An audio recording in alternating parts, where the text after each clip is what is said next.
Քանի որ Հայաստանում լեգիտիմության առանցքը սահմանադրական հանրաքվեների կասկածելի արդյունքների պատճառով բացակայում է, արդարություն եւ արդարադատություն հասկացությունները ձևախեղված են։ Այս խնդիրը լուծելու եղանակը նոր սահմանադրության ընդունումն է ժողովրդի ազատ կամ արտահայտման միջոցով, ինչը լիարժեք լեգիտիմություն կտա Հայաստանում հաստատված իրավակարգին եւ հնարավոր կդարձնի արդարության եւ արդարադատության ինստիտուցիոնալացումը։ Նոր սահմանադրությամբ պետք է ներդրվի երդվյալ ատենակալների ինստիտուտը, արդարության եւ արդարադատության կապը ժողովրդի հետ ել ավելի ուժեղացնելու համար։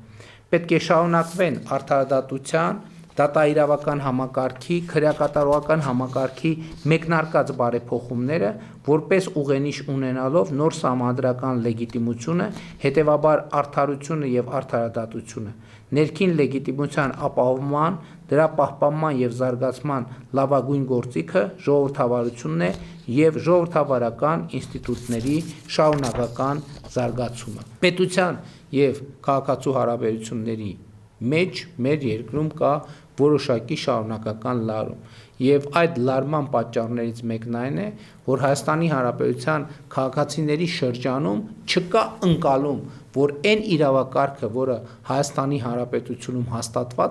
հաստատված է իր կողմից եւ ոչ միայն չկա ընկալում, այլև չկա այդպիսի իրողություն, որովհետև Հայաստանի Հանրապետությունում միշտ եւ բոլոր սահմանադրական հանրաքվեների արդյունքները լայնորեն կասկածի տակ են դրվել։ Ահա այս ընկալումը լարում է առաջացնում եւ խզում է առաջացնում քաղաքացու եւ իրավակարգի միջեւ եւ մեզ համար չափազանց կարեւոր է, որ իրավակարգի եւ քաղաքացու միջեւ լինի օրգանական կապ։ Նոր սահմանադրությունը